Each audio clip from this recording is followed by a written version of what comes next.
itutuloy po niya yung motion. And I think hindi niya kinonsider ng motion to amend yung statement ni Senator Bato. But after hearing Senator Bongo, after hearing Senator Joel Villanueva, after hearing the Majority Leader and Minority Leader, I ask you for some patience. Just hear me out on a very practical approach to this. No? You know, every time I'm confused or di ko malaman yung sagot, I go to Jeremiah 29:11 that states, "For I know the plans I have for you, plans to prosper you and not to harm you, plans to give you a hope and a future."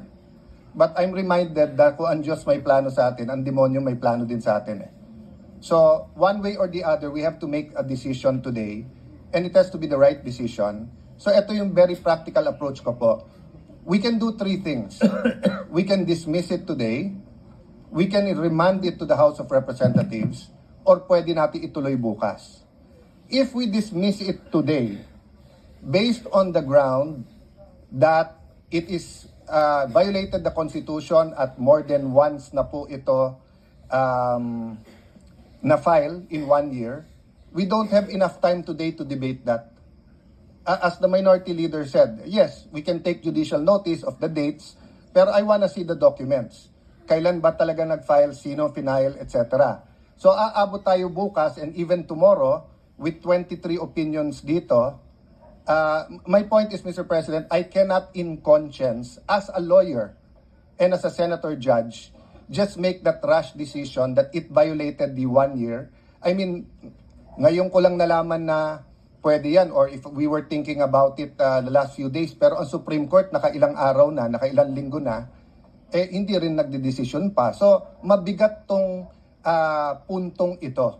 That's my appeal to Senator Bato, na mabigat desisyonan ng dismiss based on it has not been filed, that we violated the Constitution na mahigit isang beses tong final. Yes, may mga Supreme Court decision. That's why I'm ready to consider it. Kung wala kasing Supreme Court decisions, walang mag-guide sa atin . Kung unang beses to na hinaharap natin ng impeachment at 4 ang final, whatever we decide, pupunta sa Supreme Court . Pero ilang beses na to pumunta sa Supreme Court . So meron ding guide, but do we have enough time right now?